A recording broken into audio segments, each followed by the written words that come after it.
We live in interesting times for the headlines. The Department of Health confirmed the re-emergence of polio in the Philippines, 19 years after the World Health Organization declared it eradicated in the country. Canada's Prime Minister Justin Trudeau, a fervent advocate of the multiculturals integral to Canadian identity, says he deeply regrets wearing racist brown face makeup to a party at a school where he taught 18 years ago. A Japanese court clears 3 former executives of professional negligence in the only criminal trial stemming from the 2011 Fukushima nuclear meltdown. And U.S. Secretary of State Mike Pompeo met with Abu Dhabi Crown Prince Mohammed bin Zayed in the United Arab Emirates. The United States was discussing with Saudi Arabia and other Gulf allies possible responses to an attack on Saudi oil facilities they blame on Iran, and which Pompeo described as an act of war on the kingdom.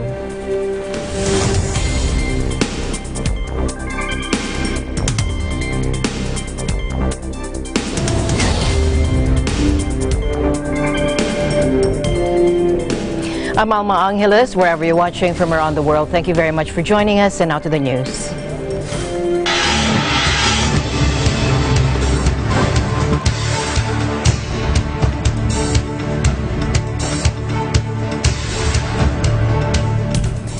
The Department of Health confirmed the re-emergence of polio in the Philippines, 19 years after the World Health Organization declared it eradicated in the country. Take a look. The DOH confirms that polio is re-emerging in the Philippines, 19 years after the country was declared polio-free by the World Health Organization in year 2000. A 3-year-old girl from Lanao del Sur is the first confirmed case of polio in the country. According to WHO, polio is a highly infectious viral disease which mainly affects young children, and the virus is transmitted by person-to-person spread mainly through the fecal-oral route.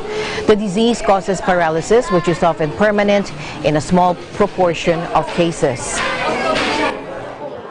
There are 3 types of poliovirus which can cause disease in humans, and the type 2 has not been in circulation for many years, and it was certified eliminated. So the vaccination programs that the DOH and other countries implement currently does not contain vaccines specifically targeting type 2 in the oral polio vaccines. So this actually raises the issue that where did this vaccine-derived polio come? So this, what happens is when oral polio vaccines are administered, the vaccine multiplies in the intestinal tract and is excreted, and that is then picked up by other children and other people. And if they have immunity, they are protected and that virus is destroyed. And so that's why it's important that we reach 95% coverage. The polio virus is transmitted when there is poor environmental sanitation and hygiene. The DOH believes that the best preventive measure against the disease is the completion of 3 doses of the OPV and 1 dose of the inactivated polio vaccine, or IPV, for infants before turning 1 year old.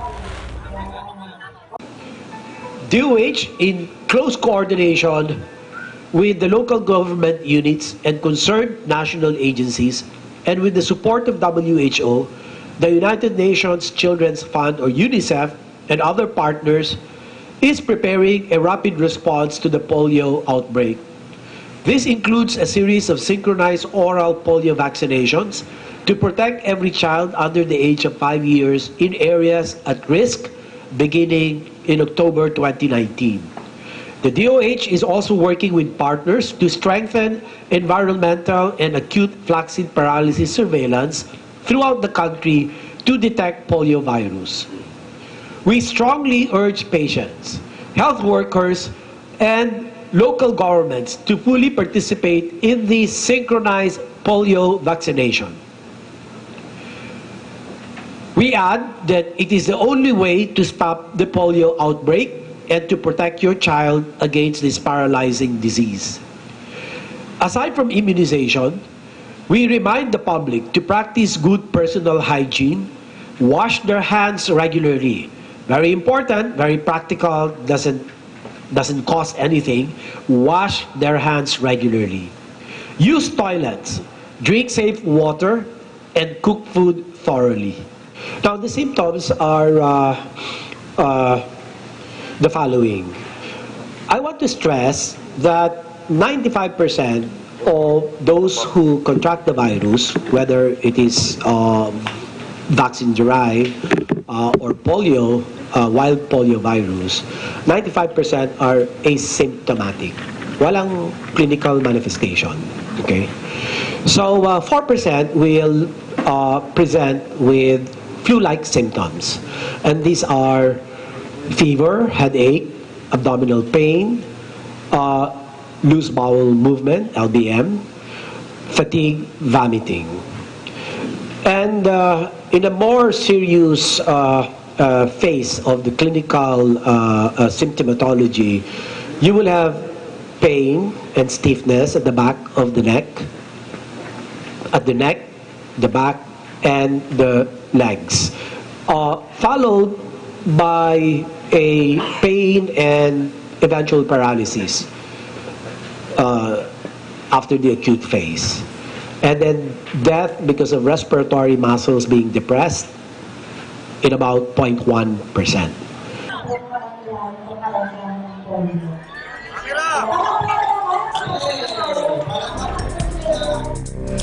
In other news, Canada's Prime Minister Justin Trudeau apologized for wearing brown face makeup at a party 18 years ago as he scrambled to get on top of a fresh blow to a re-election campaign dogged by controversy. Take a look.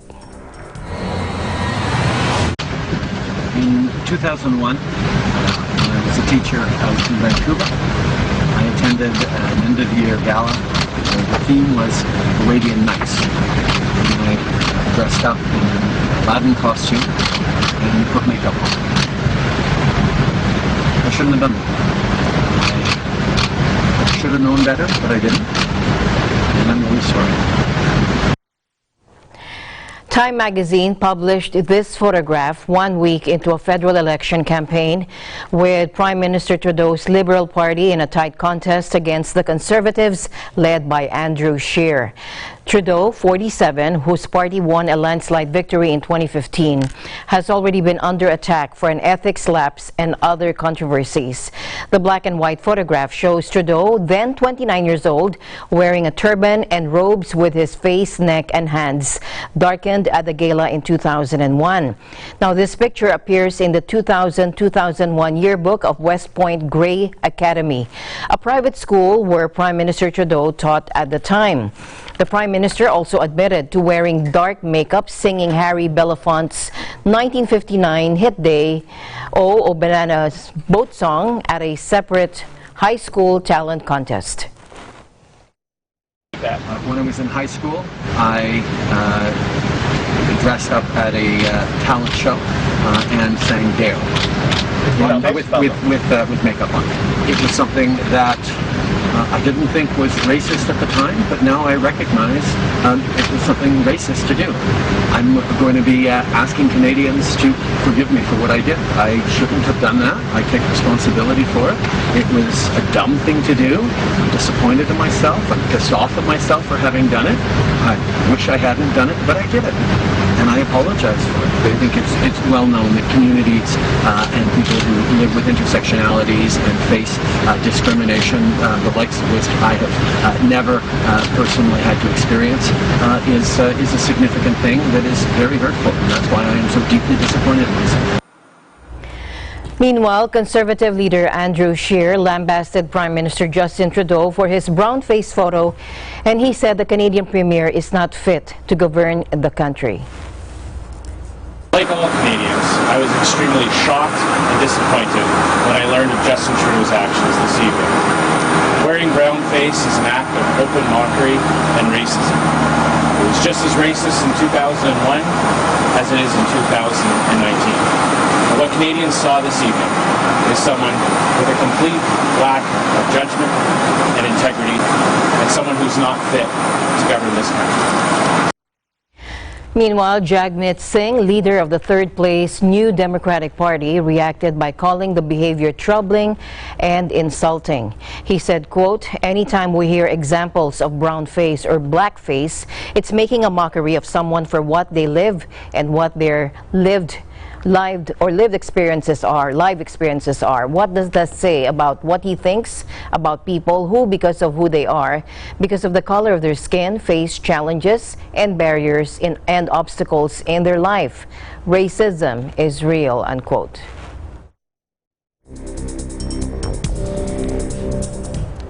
U.S. Secretary of State Mike Pompeo denounced strikes on Saudi Arabia's oil infrastructure as an act of war. As Riyadh unveiled new evidence it said showed the assault was unquestionably sponsored by arch-foe Iran. Pompeo, who is in Saudi Arabia to consult with the kingdom's rulers on next steps, said, quote, "This was an Iranian attack," calling it an act of war. And also he said, quote, "This is an act of a scale we've just not seen before." The comments raised the risk of a wider conflict in the Tinderbox Gulf region after the weekend strikes on the heart of the kingdom's oil industry knocked out half of its production, rattling energy markets. Late Wednesday, CBS News cited an unnamed U.S. official as saying that Iran's supreme leader, Ayatollah Ali Khamenei, approved the attack on condition that it be carried out in a way to deny Iranian involvement. U.S. officials quoted the most damning evidence against Iran was unreleased satellite photos showing Iran's Revolutionary Guard Corps making preparations for the attack at its Avaz air base. Diplomats at the United Nations said experts were expected in the kingdom to lead an international inquiry. Pompeo met Saudi Crown Prince Mohammed bin Salman in Jeddah to discuss a response to the strike, which took out 6% of global supplies.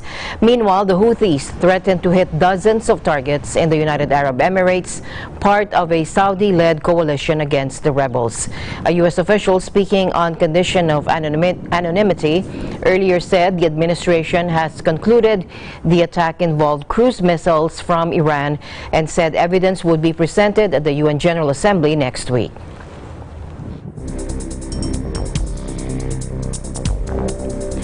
Iranian Foreign Minister Mohammad Javad Zarif issued a warning on Thursday against those who might consider attacking Iran in response to an attack on Saudi oil facilities after U.S. Secretary of State Mike Pompeo directly blamed Iran and called what happened in Saudi Arabia an act of war. Now, Zarif, writing on Twitter, cited a group he has termed the B team, made up of U.S. officials and Israeli Prime Minister Benjamin Netanyahu, he sees as intent on driving a war against Iran. He said they are trying to deceive U.S. President Donald Trump into launching such a conflict. For their own sake, they should pray that they won't get what they seek, Zarif said Thursday. They're still praying for a much smaller Yemen war they were too arrogant to end 4 years ago. Iran's foreign minister has said a military strike on Iran would trigger all-out war as the U.S. and its Gulf allies accuse Iran of being behind the attacks on Saudi oil facilities in Aramco. Asked about the consequences of an American or Saudi military strike on Iran in an interview with CNN aired on Thursday, Mohammad Javad Zarif responded, "An all-out war." Now, President Trump on Twitter said he had directed Treasury Secretary Steven Mnuchin to stiffen existing sanctions against Iran that American officials say have already hobbled its economy, but gave no details of the new penalties. President Trump said the specifics of the sanctions would be announced within 48 hours. I feel very sad about that. It doesn't involve me. Meanwhile, U.S. Secretary of State Mike Pompeo's comment earlier came as Saudi Arabia displayed what it said were fragments of 25 drones and cruise missiles fired at two facilities in the country's east, engulfing them in flames. Take a look. The attack was launched from the north and was unquestionably sponsored by Iran.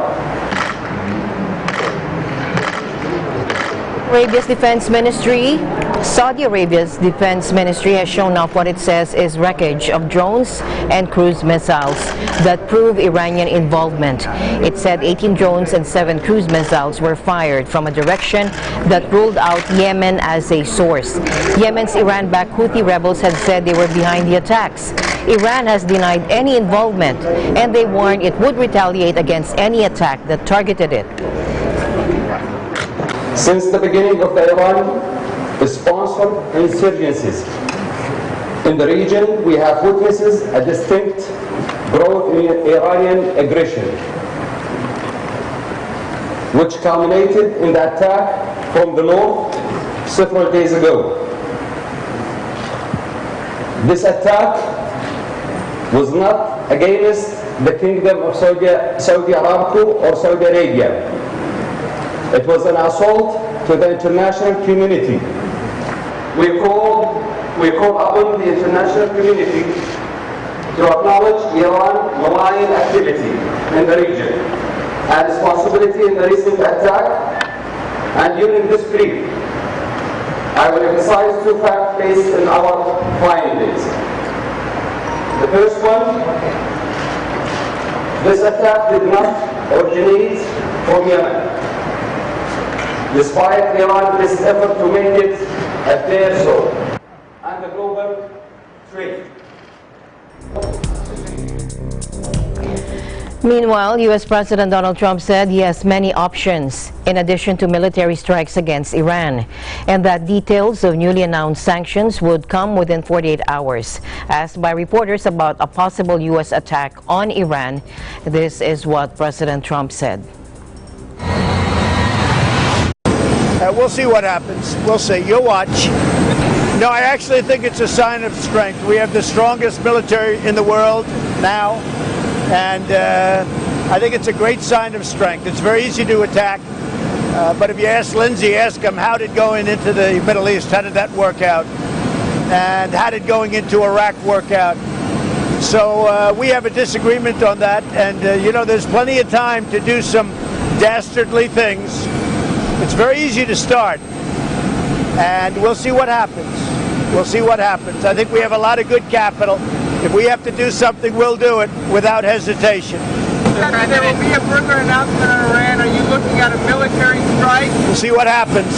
What are the options, Mr. President, that you're considering? You just said that there were some very bad things you're thinking about. Well, there are many options, as you know, Phil. There are many options, and there's the ultimate option, and there are options a lot less than that. And we'll see. We're in a very powerful position. Right now, we're in a very, very powerful position. When you say the ultimate option, are you talking about I'm saying the ultimate option meaning go in war. No, I'm not talking about that ultimate option. No. State media said Tehran had written to Washington through the Swiss embassy on Monday, denying any role in attacks on Saudi installations and warning it would respond to any action against it. Trump's administration is considering responses including a cyber attack or a physical strike on Iranian oil infrastructure or its Revolutionary Guards, according to NBC, citing unnamed U.S. officials. Oil prices have seesawed since the attacks, with record gains Monday followed by a tumble Tuesday as the Saudi assurances on supplies soothed the markets.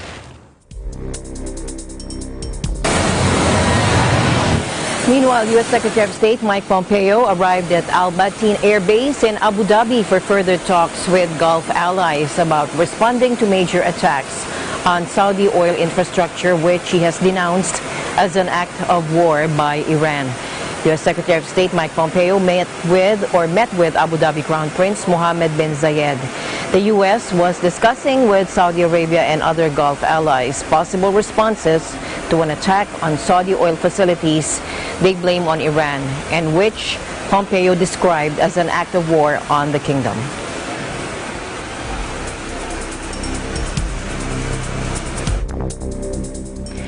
A Japanese court acquits 3 former power company executives of professional negligence in the only criminal prosecution stemming from the 2011 Fukushima nuclear meltdown. Take a look. The 3 men were senior officials at the TEPCO firm operating the Fukushima Daiichi plant and faced up to 5 years in prison if convicted. The 3 former executives were accused of professional negligence resulting in death and injury by failing to act on information about the risks from a major tsunami, but they argued the data available to them at the time was unreliable. The 3 defendants have apologized but argued they could not have foreseen the disaster despite the information at their disposal beforehand. They said that the information available to them before the disaster was not reliable and that they thought officials in the firm responsible for nuclear safety had taken appropriate measures. The presiding judge said the verdict had turned on the predictability of the massive tsunami that swamped the nuclear plant on March 2011 after a 9.0 magnitude undersea earthquake. Outside the courtroom, dozens of people staged a rally, including some who had traveled from the Fukushima region to hear the verdict.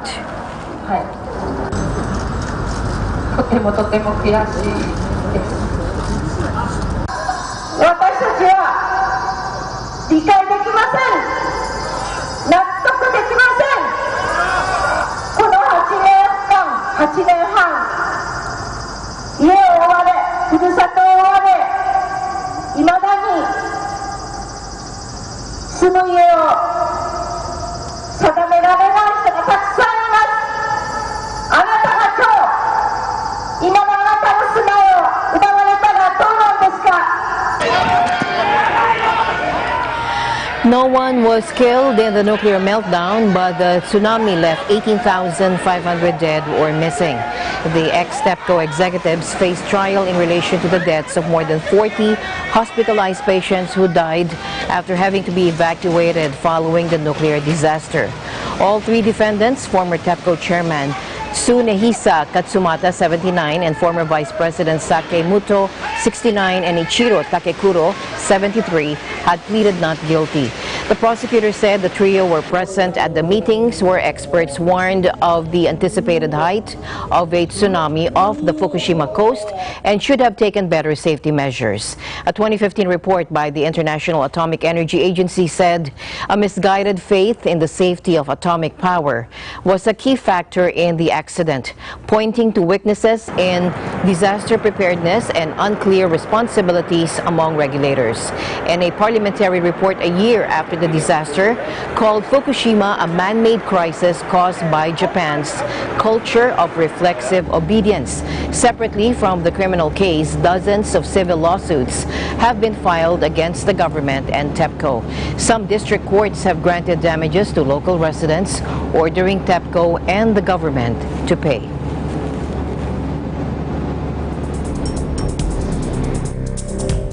In other news, Malaysia carried out cloud seeding, which involves using chemicals in a bid to induce rain, as smog-belching forest fires in Indonesia sent toxic haze across Southeast Asia.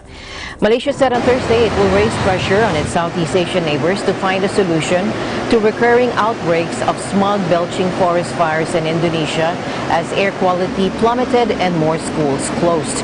Blazes to clear agricultural land in the archipelago are sending toxic haze across Southeast Asia, with Jakarta's efforts to fight them using water bombing, aircraft, and thousands of security forces proving futile. The Indonesian fires are an annual problem during the dry season, but this year's are the worst since 2015 and have added to concerns about wildfire outbreaks worldwide, exacerbating global warming. Nearly 2,500 schools were closed across Malaysia Thursday, including almost 300 in the capital Kuala Lumpur, as were hundreds of Indonesia's Sumatra Island and the Indonesian part of Borneo, where the vast majority of fires are burning. Borneo is shared between Indonesia, Malaysia, and Brunei. Acrid smog has also clouded the skies of Singapore in recent days, raising fears it may affect this Sunday's Formula One race. Officials from the regional bloc, the Association of Southeast Asian Nations, or ASEAN, have long struggled to come up with fixes for the smog outbreaks, signing an agreement and holding regular meetings, but with little effect.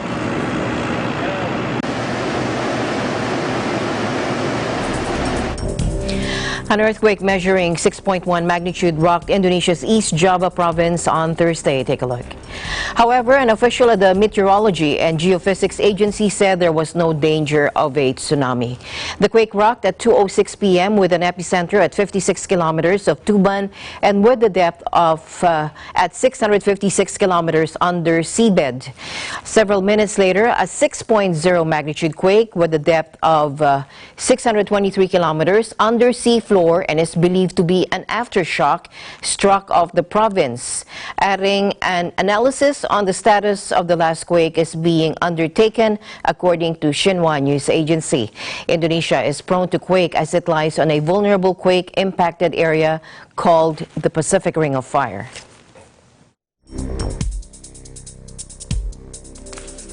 Tropical depression Imelda churned over the Houston area, soaking some areas with more than 10 inches of rain. There are more threats of heavy rainfall and flash flooding watches to southeast Texas and extreme southwest Louisiana. The storm, which was slowly moving northeast through the eastern Texas region, was expected to bring rainfall of 5 to 10 inches through Friday. The Weather Prediction Center said it could deliver 20 to 25 inches to some places.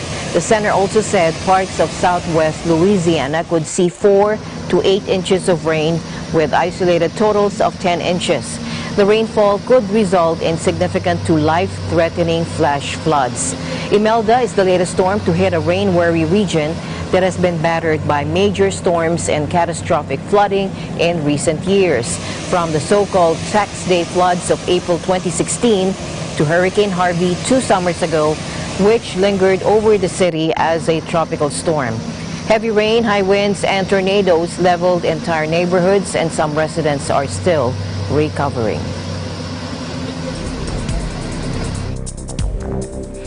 On the upcoming Climate Action Summit, UN Deputy Chief Amina Mohamed said it's time to ratchet up the actions that need to have at the country level, adding that, quote, we do need to kick that movement to a much higher gear if we are to reach the goals that are being outlined by science in the case of climate and SDGs. Speaking to reporters ahead of the Climate Action Summit, Deputy Secretary General of the United Nations, Amina Mohamed, briefed the reporters on the overview of the types of initiatives that can be expected from the coming Climate Action Summit. Take a look.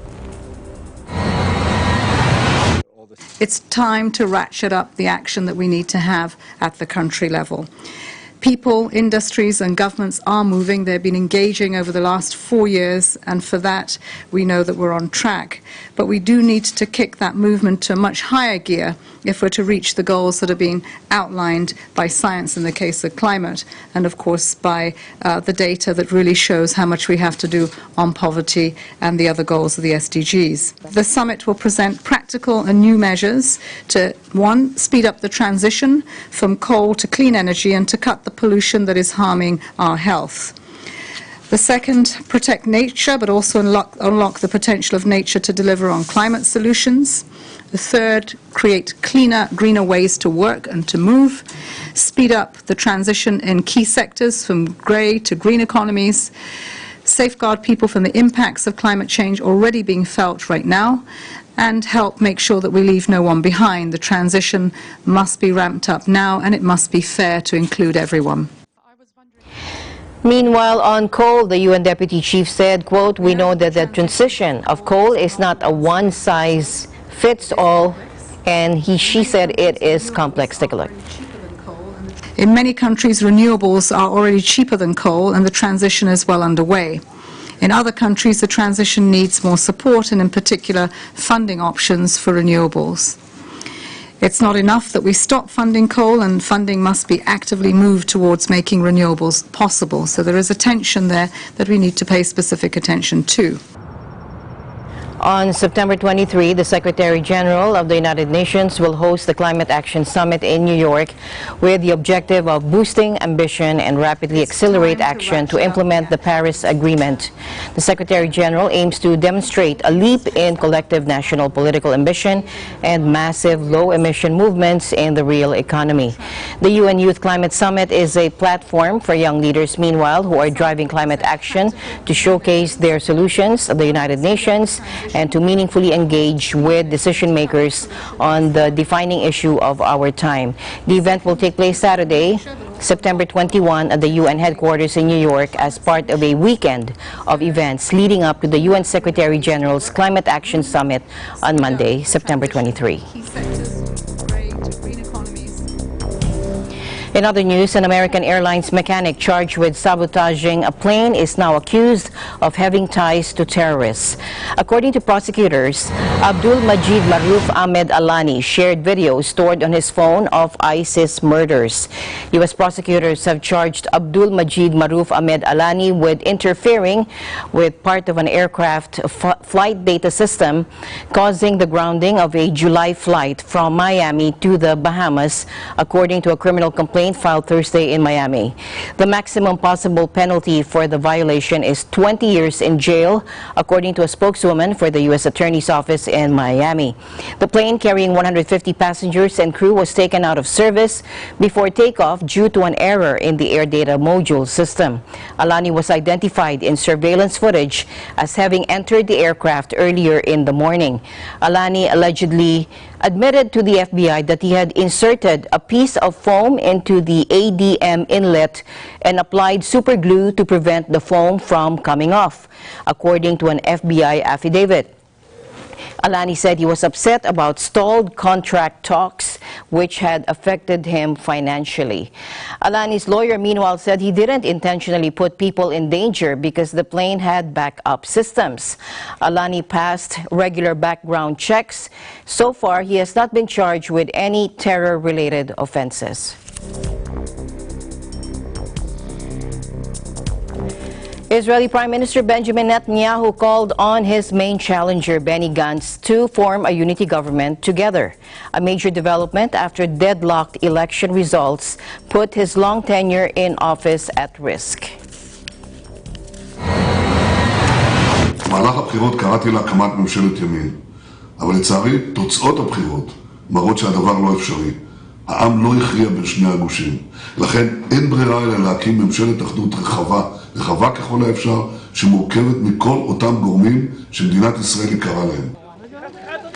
Benny Gantz, Israeli Prime Minister Benjamin Netanyahu's main opponent in the country's general election, said Thursday he should be Prime Minister in a broad unity government. Gantz spoke to journalists after Netanyahu called for them to join together in a unity government as results from Tuesday's vote showed neither with an obvious path to form a majority coalition. Gantz's centrist blue and white is nevertheless 2 seats ahead of Netanyahu's right-wing Likud, according to results so far published by Israeli media. Gantz declared that his party will bring about real change and heal Israel's society, adding that he will not accept any dictates.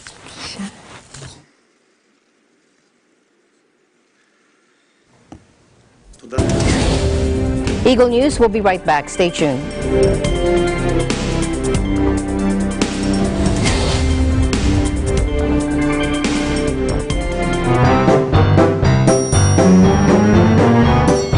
How to do an interview.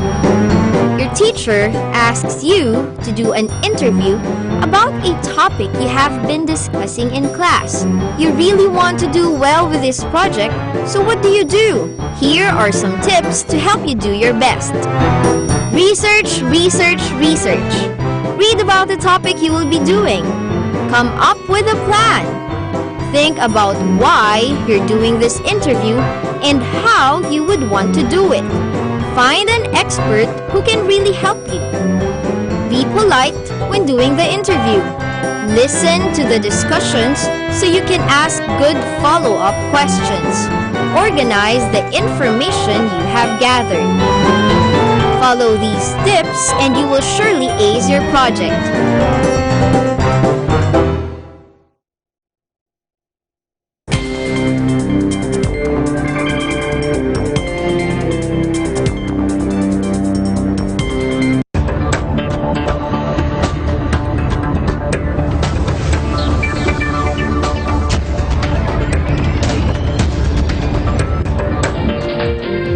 Escalating trade tensions are eroding global growth prospects, with the world economy set for its slowest expansion since the global financial crisis, the OECD warned on Thursday.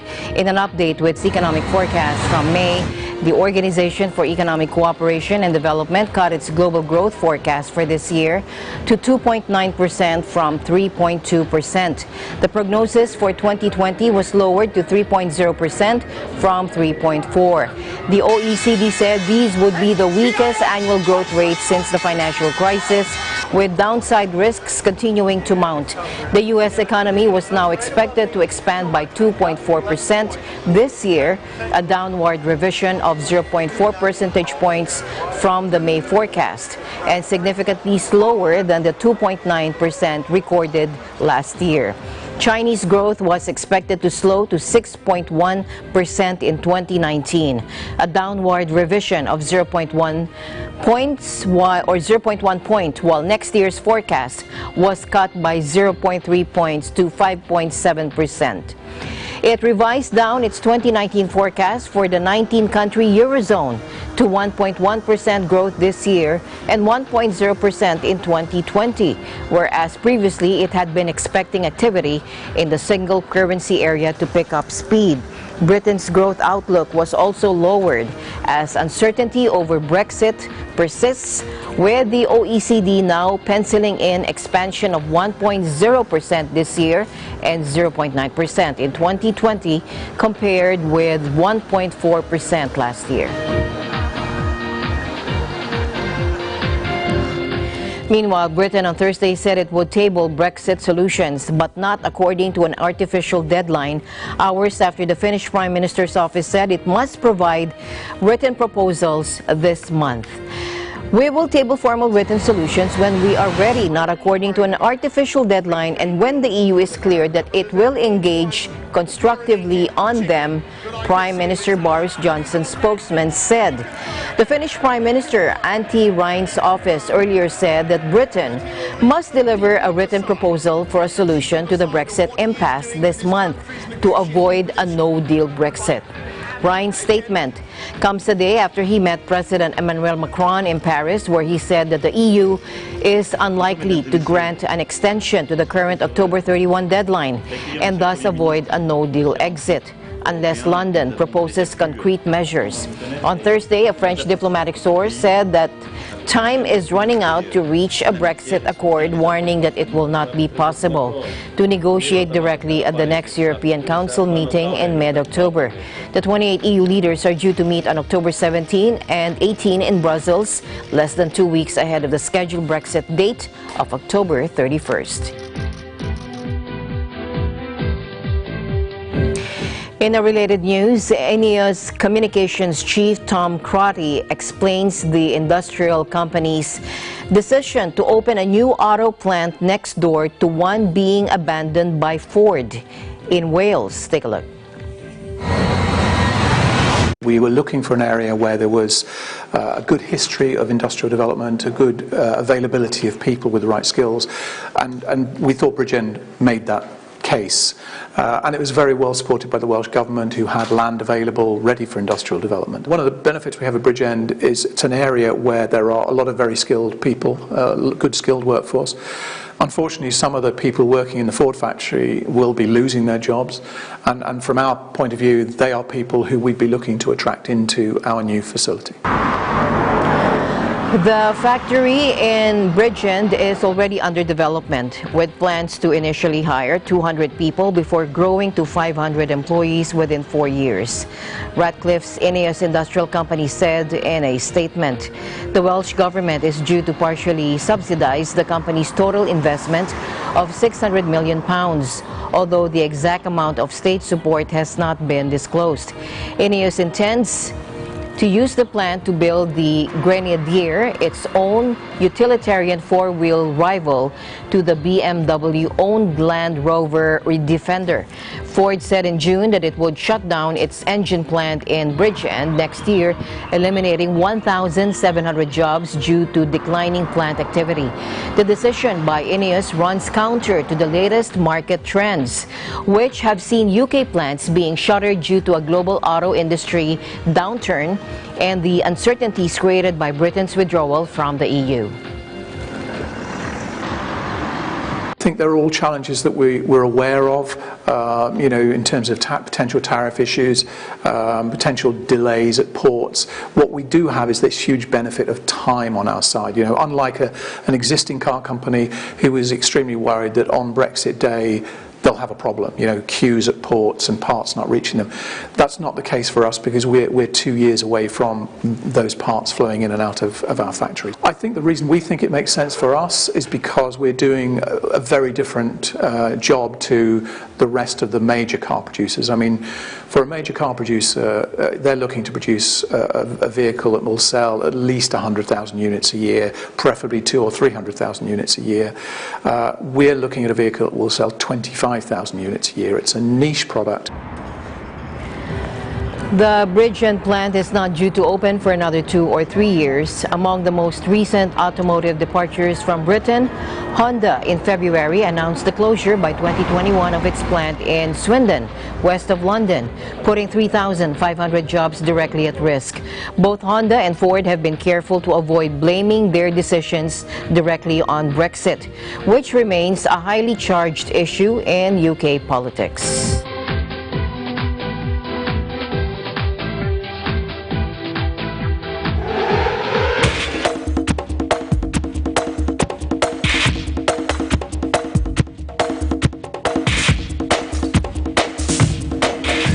All right, let's now focus on sports. Here's Ben Bernaldez. Veteran boxing promoter Bob Arum believes Manny Pacquiao should retire from the sport soon unless he can land a lucrative rematch with Floyd Mayweather. Arum, who promoted Pacquiao during the Filipino icon's golden years, told the World Boxing News website he wanted to see the 40-year-old hang up his gloves soon. Pacquiao, who won a bruising 12-round battle with Keith Thurman to capture the WBA welterweight crown in July, has not scheduled his next fight.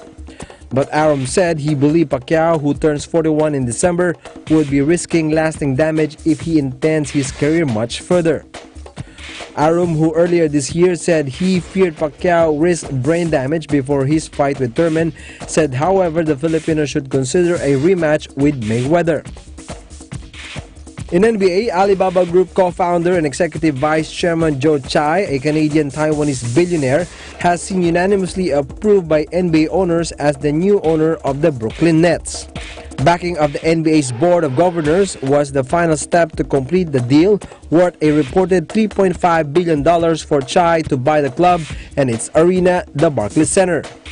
Tsai had invested in the Nets in October 2017 when he purchased a 49% stake in the club from Russian billionaire Mikhail Prokhorov for $2.3 billion with an option to buy the rest of the franchise no later than 2021. Tsai exercised that option last month and will now oversee a revitalized club that made the first major off-season player deal with this year by landing two-time NBA Finals Most Valuable Player Kevin Durant and star guard Kyrie Irving.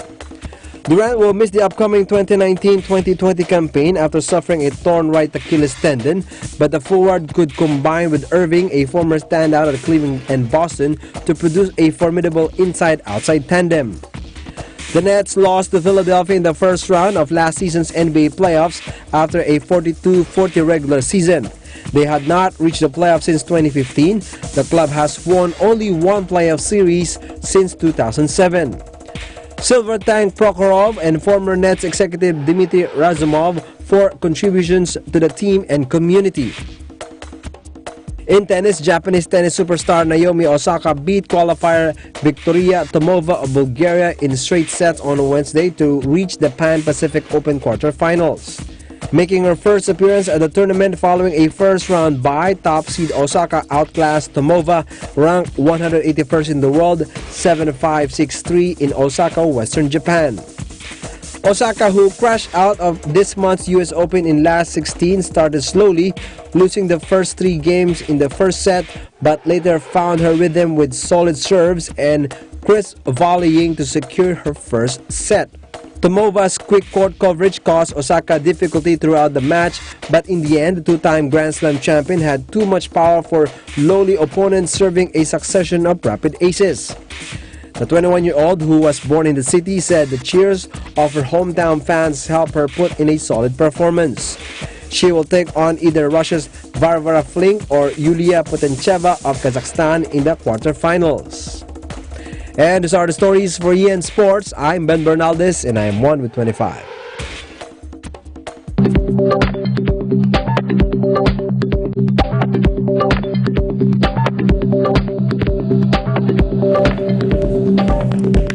Picking up on the previous successful staging of visual art exhibition by Filipino artists, the Embassy of the Philippines in Manama, Bahrain, and the Filipino Creatives Bahrain or FCB in partnership with the Filipino Club Bahrain, the umbrella organization of Filipino community organizations there, held an exhibition featuring Filipino artists and their artworks with the theme Maarte. Here's our EBC correspondent, Lorlyn Kalimlim. Today we are here at Oasis Mall de Fair, where a workshop and exhibition of basic portraiture is being held, facilitated by a group of Filipino artists. Filipino Creatives Bahrain is a group of Filipino artists registered to the Filipino Club in the Kingdom. It is established with the help of His Excellency Philippine Ambassador to the Kingdom, Alfonso A. Ver. This group is formed in celebration of Philippine Bahrain 40th year of diplomatic relationship in February 2018. This group aims to build comradeship among the Filipinos in the community to show their talents and skills, representing Philippines' rich and vibrant work of art. Today, 13th of September, another exhibit with a workshop is held. This is Maarte, a Filipino word which means creative. This event is showcasing various forms of art, like painting, photography, digital arts, sculpture, mixed media, and art installations. Mr. Oriol Palacio is a Filipino sculptor who was just on his vacation when he came up with his art piece. I was brought by my brother in the coastal line to have some coffee, but then I noticed that there were lots of junk along the coastal, so I came up with collecting, depicting a sculpture made of junk materials. I chose the clams because before oil, Bahrain was all about farming of pearls. I have met the prince 2 days ago. I gave this as a sample so that he will know that there are Filipinos who are willing to clean the coast and turn it to something like this. So put it in their malls or any strategic place. That's the concept. All nationalities have been warmly welcomed on this free art workshop as part of the advocacy of Mr. Carlo Rico, the facilitator, which is uplifting the good moral spirit within the Filipinos, keeping a good name while in a foreign land. All who have registered for the workshop have actively participated and attentively listened to Mr. Rico while he was slowly demonstrating how to draw a portrait using charcoal. Participants, including the audience, are unable to resist themselves, getting captivated by the movements of his spectacular skill. When I joined the workshop, I learned so many about the portrait, better than what I saw on YouTube and somewhere. Yes. And I did it very well.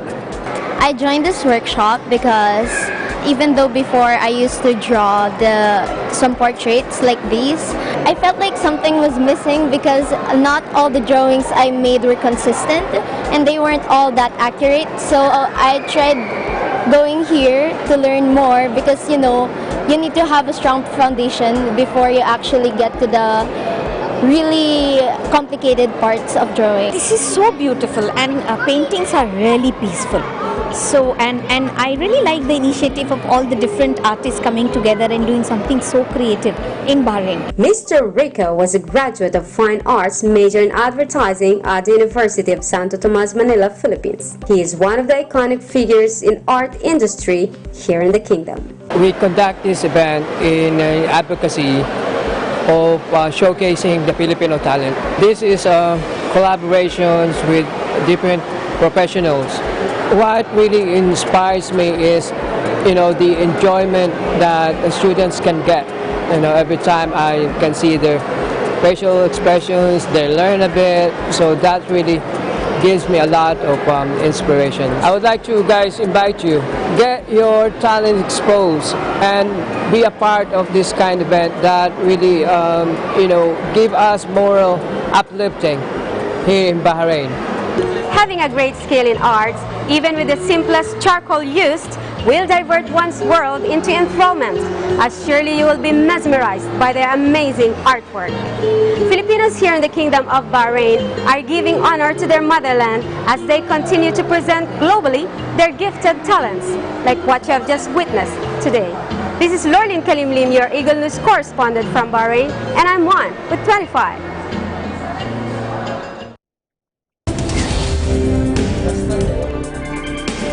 All right, and that's it for tonight's broadcast. For everyone here on Eagle News, I'm Alma Angeles, always one with 25. Good night.